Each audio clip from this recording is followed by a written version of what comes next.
Get ready with me ഒക്കെ ചെയ്യുമല്ലോ ഇതില് ഈ ഇൻസ്റ്റാഗ്രാമിന്റെ ഒരു ചതി എന്താണെന്ന് വെച്ചാൽ ആളുകൾക്ക് അറിയാത്ത ഒരു കാര്യം എന്ന് വെച്ചാൽ ഈ ഗെറ്റ് റെഡി വിത്ത് മീന് മുമ്പും അവരൊന്ന് ഗെറ്റ് റെഡി ആയിട്ടുണ്ടാവും കുറെ ആളുകൾ. എന്നിട്ടാ പിന്നെ നമ്മൾ കാണുന്ന ഗെറ്റ് റെഡി വിത്ത് മീലേക്ക് എത്തുന്നത്. പക്ഷെ ആര്യയുടെ ഗെറ്റ് റെഡി വിത്ത് മീൽ എനിക്ക് മനസ്സിലായിട്ടുള്ളത് ശരിക്കും ഗെറ്റ് റെഡി ആവാണ്ട് ഗെറ്റ് റെഡി ആവുന്ന അല്ല, അങ്ങനെ അതായത് നോ മേക്കപ്പ് ലുക്കിനും ഒരു മേക്കപ്പ് ഇടുന്ന ആളുകളുണ്ടല്ലോ, മനസ്സിലായോ? അത് അങ്ങനെ ചെയ്യണം തന്നെ വിചാരിച്ചത്. അതായത് ആര്യയുടെ കുഴിവുള്ള കണ്ണുകളോ അല്ലെങ്കിൽ ചുളിവുകളോ മൂക്കുരുകളോ പാടുകളോ ഒക്കെ ഞങ്ങൾക്ക് കാണാം. അതിനുശേഷമാണ് ഈ പറഞ്ഞ ഫ്ലാഷി കട്ട് വരുന്നത്. അത് അങ്ങനെ ചെയ്യണം എന്ന് എന്താ തോന്നിയത്? സത്യസന്ധമായി പറഞ്ഞാൽ എനിക്ക് മടിയാണ്. ഞാന് അതായത് എന്റെ കയ്യിൽ ഈ മറ്റേ ട്രൈപോഡും സാധനങ്ങളൊക്കെ ഉണ്ട്. എനിക്ക് വേണമെങ്കിൽ ഇതൊക്കെ എവിടെയെങ്കിലും കുത്തി വെച്ച് ആദ്യമേ സെറ്റ് ചെയ്ത് ഓൺ ചെയ്ത് വെച്ചിട്ട് പോയി പൊതിച്ചു കൊണ്ടിട്ട് രാവിലെ ഉറക്കണിക്കുന്ന ഇങ്ങനെയൊക്കെ വേണമെങ്കിൽ ചെയ്യാം. പക്ഷെ ഇത്രയും മെനക്കെടണ്ടേ ഇത് കൊണ്ടുപോയി കുത്തി വെച്ച്? ബേസിക് കാര്യം മടിയാണ്. പിന്നെ ഈ പറഞ്ഞ പോലെ ഇത്രയും ഞാൻ എന്തിന് എന്ന് വെച്ചാൽ ഗെറ്റ് റെഡി വിത്ത് മീ എന്ന് പറഞ്ഞാൽ ഞാൻ മേക്കപ്പ് ഇടുന്നതിന് മുമ്പ് ഞാൻ നൈറ്റ് ഇട്ട് തലയൊക്കെ വാരി കെട്ടി ഇങ്ങനെയാണ് ഞാൻ മേക്കപ്പ് അല്ലെങ്കിൽ ഒരു പരിപാടിക്ക് മുന്നേ ഒരുങ്ങാൻ തുടങ്ങുന്നത്. ഇങ്ങനെയാണ് നമ്മളത് ചെയ്യുമ്പോൾ അത് ജെന്യുവനായിട്ട് ചെയ്യുന്നതല്ലേ. പിന്നെ എനിക്ക് സ്റ്റാൻഡിൽ കുത്തി വെക്കുന്നതെന്ന് വെച്ചാൽ ഞാൻ കയ്യമ്മയെ പിടിച്ചിട്ട് തന്നെയാണ് അതെല്ലാ പരിപാടിയും ചെയ്യുന്നത്. ഞാൻ ഇതിന്റെ ആംഗിൾ ബ്യൂട്ടിയോ സത്യം പറഞ്ഞാൽ ഞാൻ എന്റെ ബാക്ക്ഗ്രൗണ്ട് പോലും നോക്കാറില്ല. ചിലപ്പോ എന്റെ കിടക്കുന്ന കട്ടില് ഷീറ്റൊക്കെ ഉടഞ്ഞ് വലഞ്ഞ് കോല കിടക്കുന്നതൊക്കെ ആയിരിക്കും ചിലപ്പോ എനിക്ക് ബാക്ക്ഗ്രൗണ്ട് ഒക്കെ വരുന്നത്. പിന്നീട് എന്റെ ഫ്രണ്ട്സ് ചോദിക്കുക കട്ടിൽ കിടക്കുന്ന ഷീറ്റയിൽ ഒന്ന് മടക്കി വെച്ചിട്ട് ഇതൊക്കെ ചെയ്തുകൂടെ എന്ന് ചോദിച്ചിട്ടുണ്ട് ആൾക്കാർ. ഞാൻ പറഞ്ഞില്ല, അതാ ഞാൻ പറഞ്ഞു ഇങ്ങനെയുള്ള കാര്യങ്ങളൊന്നും ചിന്തിക്കുന്ന ആളല്ല. എനിക്കപ്പോൾ ചെയ്യണമെന്നൊന്നും ഞാൻ ചെയ്യും, ഇതാണ് സത്യം. അല്ല ഈ ഇൻസ്റ്റാഗ്രാം ഫ്രണ്ട്ലി ആയിട്ടുള്ള ഒരു എസ്തെറ്റിക്സ് ഉണ്ടല്ലോ. ഉണ്ട്. അല്ല എനിക്ക് അത് അങ്ങനെയുള്ള കുറെ അക്കൗണ്ട്സ് ഞാൻ ഫോളോ ചെയ്യുന്നുണ്ട്. എനിക്ക് ഇഷ്ടമാണ് ലൈക്ക് എസ്തെറ്റിക് ആയിട്ട് ഓരോ കാര്യങ്ങൾ ചെയ്യുന്ന കളർ പാലറ്റ് വെച്ച് ചെയ്യുന്നു, ഭയങ്കര നീറ്റ് ആയിട്ട് ചെയ്യുന്ന ആൾക്കാര് ഞാൻ കണ്ടിട്ടുണ്ട്. മോർണിംഗ് റുട്ടീൻ ഒക്കെ ചെയ്യുന്ന ആൾക്കാർ.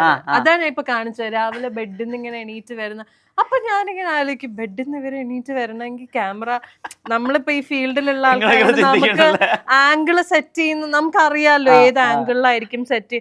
അപ്പൊ ഞാൻ ക്യാമറ എന്തപ്പോ നേരത്തെ സെറ്റ് ചെയ്ത് വെച്ചിട്ടാണ് ഇവര് പൊതിച്ചിട്ടല്ലേ പിന്നെ എണീറ്റ് വരുന്നതൊക്കെ ഞാൻ ഇങ്ങനെ ചിന്തിക്കാറുണ്ട്. പക്ഷേ ആ വീഡിയോസ് കാണാൻ ഒരു സുഖമാണ്. ഈ പറഞ്ഞ പോലെ എസ്തെറ്റിക്സ് എന്ന് പറഞ്ഞ സാധനം ഉണ്ടല്ലോ. എന്നിട്ട് അവരിങ്ങനെ ക്രോസ് ചെയ്ത് നടന്നു പോകുന്നു. അടുത്ത കട്ട് വരുന്നത് കിച്ചണിൽ അവര് കോഫി കെറ്റിലിന്റെ അടുത്തേക്ക് പോകുന്നതാണ്. അപ്പൊ ഞാൻ ആലോചിക്കും, ഇതിനു മുമ്പ് കിച്ചണിൽ വന്ന് ഈ ട്രൈപോഡ് ഈ ആംഗിളിൽ നോക്കി സെറ്റ് ചെയ്ത് വെച്ചാലേ കറക്റ്റ് അവര് കെറ്റിലിന്റെ അടുത്ത് വന്ന് നിൽക്കുമ്പോ ഈ സാധനം കിട്ടുള്ളൂ. ഞാൻ ഇതൊക്കെ ചിന്തിക്കാറുണ്ട്. അപ്പൊ എനിക്ക് സത്യം പറഞ്ഞാൽ ഇവരോട് അസൂയം തോന്നാറുണ്ട്. എന്തോരം മെനക്കെട്ടിട്ടാ ഇവരത് ചെയ്യണമെന്ന് ആക്ച്വലി സ്പീക്കിംഗ് അല്ലേ. എനിക്ക് അത് അവർ അപ്രിഷിയേറ്റ് ചെയ്തേ പറ്റൂ. അങ്ങനെ എസ്തെറ്റിക് ആയിട്ടൊക്കെ ഓരോന്ന് ചെയ്ത് വ്യൂസ് ഒക്കെ കിട്ടി അക്കൗണ്ടിന് റീച്ച് ഉണ്ടാകുന്ന ആൾക്കാരോട് എനിക്ക് ഭയങ്കര ബഹുമാനമുണ്ട്. ഇത്രയും അവർ ഹാർഡ് വർക്ക് ചെയ്യുന്നുണ്ടല്ലോ എന്നുള്ളത്. ഈ പണ്ട് ഈ ചെന്നൈ സിൽക്സിനും ബാക്കിയുള്ള ഇതിനൊക്കെ ആഡിനൊക്കെ മോഡലായിട്ട് നിൽക്കുന്ന സമയത്ത് ഒരു പോർട്ട്ഫോളിയോ ഉണ്ടാക്കിയിട്ട് ഇത് അയക്കുകയാണല്ലോ. പിന്നെ അവിടെ നിന്ന് ഒരു റിപ്ലൈ വരണം. ഇന്ന് കാര്യങ്ങൾ ഭയങ്കര ഇപ്പൊ കാഞ്ചീപുരത്തിന് ഒരു ആഡ് വേണമെന്ന് പറഞ്ഞിട്ട് ജസ്റ്റ് ഒരു പോസ്റ്റ് ഇട്ടാൽ തന്നെ എത്രയോ കുട്ടികൾ അതിലേക്ക് വരും. കാര്യങ്ങൾ എളുപ്പമായി. അല്ലെങ്കിൽ കുറെ ഇപ്പൊ ഞാൻ അന്ന് എൻ്റെ സ്റ്റാർട്ടിങ് അവസ്ഥേനൊക്കെ വെച്ചിട്ട് ഇന്ന് കുറെ കൂടി ഈസിയാണ് ഇപ്പോഴത്തെ ജനറേഷന്. അങ്ങനെ തോന്നുന്നുണ്ടോ? അതോ ഇപ്പോഴത്തെ ജനറേഷന് ഓപ്ഷൻസ് കൂടിയതിന്റെ ഒരു സ്ട്രഗിളും ഉണ്ടല്ലോ. ഇതിനെങ്ങനെയാ കാണുന്നത്? ഇല്ല, അത് നല്ലതല്ലേ. ബിക്കോസ് കാലം പോകും തോറും കാര്യങ്ങൾ ഡെവലപ്പായി വന്നുകൊണ്ടിരിക്കുക. പക്ഷെ അറ്റ് ദ സെയിം ടൈം ഇപ്പൊ എന്താ വെച്ചാല് നമ്മളുടെ വീടുകളിൽ എത്ര പേരുടെ വീട്ടിൽ ഇപ്പൊ ടി വി കാണുന്നുണ്ട്? എന്റെ വീട്ടിലൊന്നും ടി വി ഇല്ല, ആസ് ഇൻ ചാനൽസ് ഇല്ല. പണ്ടൊക്കെ നമ്മുടെ ഒരു എന്റർടൈൻമെന്റ് അല്ലെങ്കിൽ നമുക്കൊരു എന്റർടൈൻമെന്റ് പ്ലാറ്റ്ഫോം എന്ന് പറയുന്നത് ടെലിവിഷനാണ്. ചാനലുകൾ ഏഷ്യാനെറ്റ്, സൂര്യ, കൈരളി, മനോരമ, ദൂരദർശൻ, അങ്ങനെ അമൃത, ജീവൻ, റോസ് ബൗൾ, ACV, എത്ര ചാനലാണ്. ചാനൽസ് ഏഷ്യാനെറ്റ് പ്ലസ്, മറ്റേത് കൈരളി വി, അങ്ങനെ എത്ര ചാനൽസ് ആണ്. ഇന്ന് ശരിക്കും പറഞ്ഞാൽ എൻ്റെ ഒന്നും വീട്ടിൽ കേബിൾ ഇല്ല, ചാനൽസ് കാണുന്നില്ല. ഇന്ന് നമ്മൾ കംപ്ലീറ്റ്ലി OTT ആയി അല്ലേ. ഇപ്പൊ ചാനലിൽ ടെലികാസ്റ്റ് ചെയ്യുന്ന റിയാലിറ്റി ഷോസ് വരെ നെക്സ്റ്റ് ഡേ OTT-യിലെ എപ്പിസോഡ്സ് അപ്ലോഡ് ആവുകയാണ്. അപ്പം നമുക്ക് കൂടുതൽ കൺവീനിയൻറ്റ് OTT ആണ്. ബിക്കോസ് നമുക്ക് ഫോണിൽ ആപ്പ് ഡൗൺലോഡ് ചെയ്തിടാം, അതിന്ന് കാണാം. സോ ഇപ്പോൾ ടെക്നോളജി വളരും തോറും കുറച്ചും കൂടി കാര്യങ്ങൾ ഈസിയർ ആയിക്കൊണ്ടിരിക്കണം. അതുപോലെ തന്നെ മീഡിയ അതനുസരിച്ച് മാറുന്നുമുണ്ട്. Media is not stuck. ഇപ്പൊ ആകപ്പാടെ എനിക്ക് തോന്നുന്നു ചാനൽസിന് വേണ്ടിയിട്ട് ടെലികാസ്റ്റിന് വേണ്ടിയിട്ട് എല്ലാ ചാനൽസും ചെയ്യുന്നത് സീരിയൽസ് മാത്രമേ ഉള്ളൂ.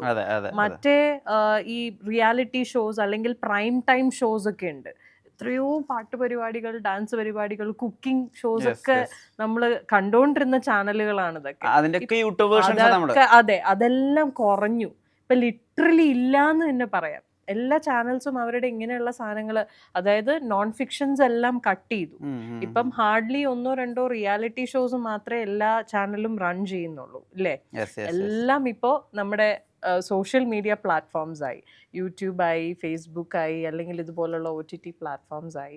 സോ കുറച്ചും കൂടി കൺവീനിയൻസ് കൂടി, അതായത് നമുക്ക് കയ്യിൽ കൊണ്ട് നടക്കാം ഈ സാധനങ്ങളെല്ലാം അല്ലെ? ടിവിയും കൊണ്ട് നമുക്ക് നടക്കാൻ പറ്റില്ല, ബട്ട് ഫോണും കൊണ്ട് നമുക്ക് എവിടെ വേണമെങ്കിലും ട്രാവൽ ചെയ്യുന്ന സ്ഥലത്ത് നമുക്കിത് കണ്ടുകൊണ്ടിരിക്കാം. ട്രെയിനിലാണെങ്കിലും നമുക്ക് കണ്ടുകൊണ്ടിരിക്കാം. സോ കുറച്ചും കൂടി ഈസിലി ആക്സസിബിൾ ആണ് ആൾക്കാർക്ക് ഇപ്പോൾ. അപ്പൊ അതുകൊണ്ട് തന്നെ ഇപ്പോഴത്തെ കുട്ടികൾക്ക് എനിക്ക് തോന്നുന്നു, ആൻഡ് പ്ലാറ്റ്ഫോംസ്, എത്ര പ്ലാറ്റ്ഫോംസ് ആണ്. ഞാനൊക്കെ 17 വർഷം മുമ്പ് മോഡലിംഗിൽ തുടങ്ങിയതാണ് എൻ്റെ കരിയർ. അന്ന് ഈ പറയുന്ന പോലെ നമുക്ക് ഈ പറയുന്ന പോലെ പോർട്ട്ഫോളിയോ, പിന്നെ ഏതെങ്കിലുമൊക്കെ അഡ്വർടൈസ്മെന്റ്സിൽ നമ്മുടെ മുഖം ഒന്ന് വന്നാൽ ഓക്കെ, ആ കുട്ടി കൊള്ളാലോ, ഇതിനെ വിളിക്കാം എന്ന് പറഞ്ഞ് അടുത്ത അഡ്വർടൈസ്മെന്റിന് നമ്മൾ വിളിക്കുന്നു. ഇന്ന് അങ്ങനെയല്ലല്ലോ. ഇന്ന് ഏറ്റവും കൂടുതൽ നമ്മളിപ്പോൾ സിനിമയിലാണെങ്കിൽ പോലും നമ്മൾ കാണുന്നത് സോഷ്യൽ മീഡിയയിൽ ഹിറ്റായിട്ട് നിൽക്കുന്ന ആൾക്കാർ അങ്ങനെയാണ്. ഇറ്റ്സ് മച്ച് മോർ ഈസിയർ അല്ലേ? ഇപ്പൊ നമ്മുടെ ടാലൻസ് ഷോക്കേസ് ചെയ്യാൻ കുറച്ചും കൂടി ഈസിയർ പ്ലാറ്റ്ഫോംസ് നമുക്ക് കിട്ടി എന്നുള്ളതാണ്.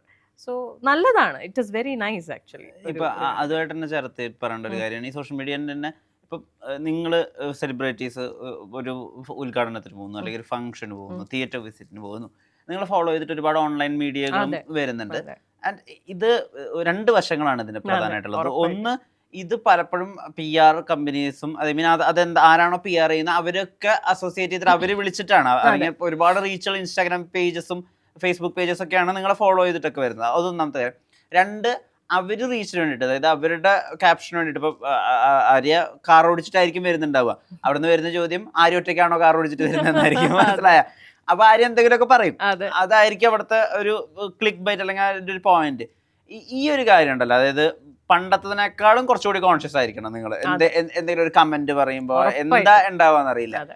ഈ ഒരു അവസ്ഥനെ എങ്ങനെയാ നോക്കി കാണുന്നത്? അത് സത്യം പറഞ്ഞാൽ ഭയങ്കര മോശം അവസ്ഥ, പറയാതിരിക്കാൻ പറ്റില്ല. അതായത് ഇവരെ എപ്പോ എവിടെ നിന്ന് എങ്ങനെ പൊട്ടി വീഴും നമുക്കറിയില്ല.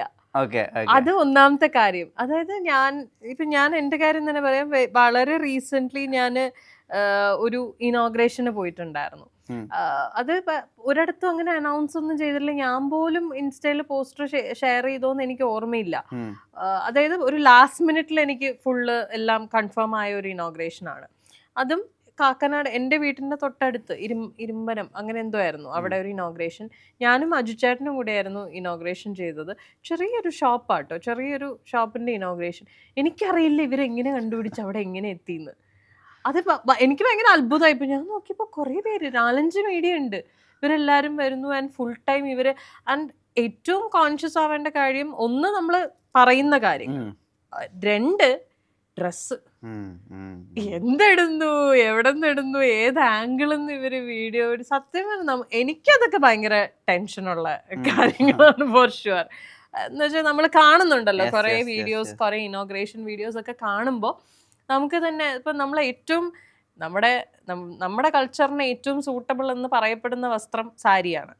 ആ സാരിയിൽ പോലും ചിലപ്പോൾ ചില വീഡിയോസ് ഒക്കെ കണ്ട് നമ്മളിങ്ങനെ ഈശ്വര ഈ ആംഗിളിൻ്റെ അടുത്ത് എങ്ങനെ ഇരിക്കും അല്ലേ എന്ന് ചിന്തിച്ചിട്ടുണ്ട്. സത്യമായിട്ടും ചിന്തിച്ചിട്ടുണ്ട്. പലരും റെഗുലറായിട്ട് ഉദ്ഘാടനങ്ങൾ ചെയ്യുന്ന പലരും ഇങ്ങനെ ഇതൊരു കൺസേൺ ആയിട്ട് പറഞ്ഞും കേട്ടിട്ടുണ്ട്. ഞാൻ നമ്മുടെ സുഹൃത്തുക്കളൊക്കെ തന്നെയാണല്ലോ, ഇൻഡസ്ട്രിയിലുള്ള ആൾക്കാരാണ്. അവരിതുപോലെ ഇരുന്ന് പറയുന്ന കേട്ടിട്ടുണ്ട്. സാരി എടുത്തിട്ട് പോയതാ, പക്ഷെ ആ ആംഗിളിൽ അവരെടുത്തിട്ടിരിക്കുന്ന വീഡിയോ കണ്ടപ്പോൾ സത്യം പറഞ്ഞ വിഷമമായി പോയി. അതെന്തിനാ അങ്ങനെ ചെയ്തതെന്ന് അറിയില്ല. അപ്പൊ അതൊരു വലിയൊരു എന്താ പറയാ, അതൊരു ഡ്രോബാക്ക് അല്ലേ.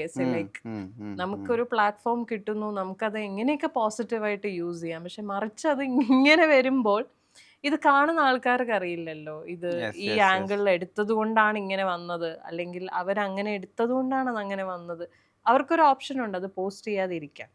പക്ഷെ അതവര് ചെയ്യുന്നില്ലല്ലോ, പോസ്റ്റ് ചെയ്യുന്നില്ലേ. പക്ഷെ ചീത്ത കേൾക്കുന്ന മുഴുവനും ആ ആർട്ടിസ്റ്റിനായിരിക്കും മിക്കവാറും. എല്ലാരും അല്ലേ ആ കമന്റ്സിൽ ആരും എന്തിനാ ഇയാൾ ഈ വീഡിയോ ഈ ചാനലിൽ ഇട്ടതെന്ന് ആരും ചോദിക്കില്ല അല്ലേ. എല്ലാരും ഇവക്ക് മെനക്ക് തുണി കൊടുത്തോണം നടന്നൂടെ എന്നല്ലേ ചോദിക്കുള്ളൂ. അങ്ങനത്തെ കുറെ കാര്യങ്ങൾ, അത് ഭയങ്കര ഒരു പേടിയാ ശരിക്കും പറഞ്ഞാൽ. നമ്മൾ എപ്പോഴും ഭയങ്കര കോൺഷ്യസ് ആയിരിക്കും. നമുക്ക് ഒരു കംഫർട്ട് സോണിൽ നിന്നിട്ട് ഒന്നും ചെയ്യാൻ. അതായത് ഇപ്പൊ എസ്തെറ്റിക് ആയിട്ട് ഇപ്പൊ നമ്മുടെ ക്ലീവേജോ അല്ലെങ്കിൽ നമ്മുടെ നേവലോ കാണിച്ചിട്ട് നമ്മൾ ഫോട്ടോഷൂട്ട് നടത്തുന്നു.